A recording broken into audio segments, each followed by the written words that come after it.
We're being joined by retired Lieutenant Colonel Daniel Davis, who is a military expert and also the host of the Daniel Davis Deep Dive on YouTube. He's joining us live from Sterling in Virginia. Now, Colonel Davis, these are some pretty strong words that we've heard from the American president. The differences between the American leadership, that is Joe Biden and Netanyahu, appear to be pretty clear. And also Jake Sullivan is, of course, traveling to Israel. What message do you think the Americans are giving to the Israelis in the aftermath of the horrific death toll of the Palestinians that we witnessed?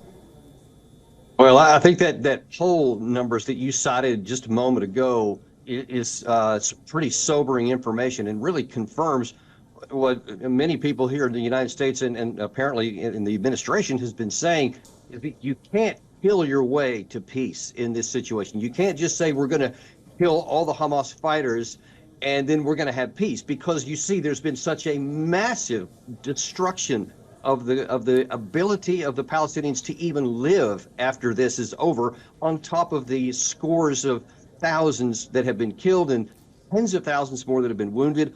All that does is breed more contempt for Israel and more hatred. And when you see both in the Gaza Strip and in the West Bank, actually a higher percentage of people in the West Bank in that same poll said that they believed that Hamas was right on October 7th because of all the carnage that they have seen. So Israel is going backwards in terms of creating a possibility of peace for its people by this indiscriminate killing of people in pursuit of Hamas. But I'll tell you one other thing, even tactically speaking, there's almost no way that Israel can accomplish its goals of destroying Hamas and killing everybody, because how do they even know who Hamas is? I mean, unless you have a roster, they don't wear uniforms. And how do you distinguish a Hamas terrorist from just an angry Palestinian man who's upset that his family got killed or something?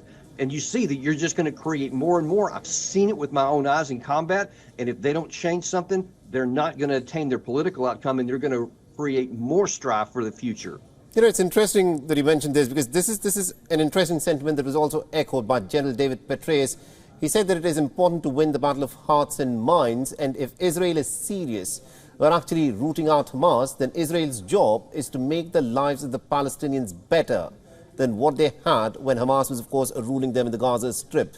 Do you think the Americans would be pushing the Israelis to, in fact, change their tactics? Because to root out Hamas, you need to convince the Palestinian people about it. And before this conflict began, before the 7th of October, Hamas's popularity within the Gazan people, the Palestinians in Gaza, was said to be very low. But since this conflict has gone up, the popularity of Hamas has shot up dramatically. What do you make of these tactics?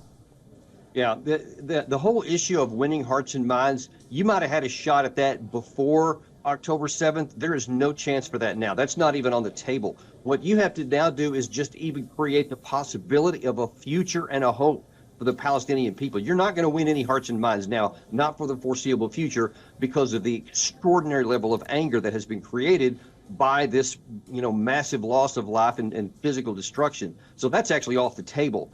But if Israel doesn't even provide a possibility for future, then the anger is going to even escalate above what is happening because of all the loss of life.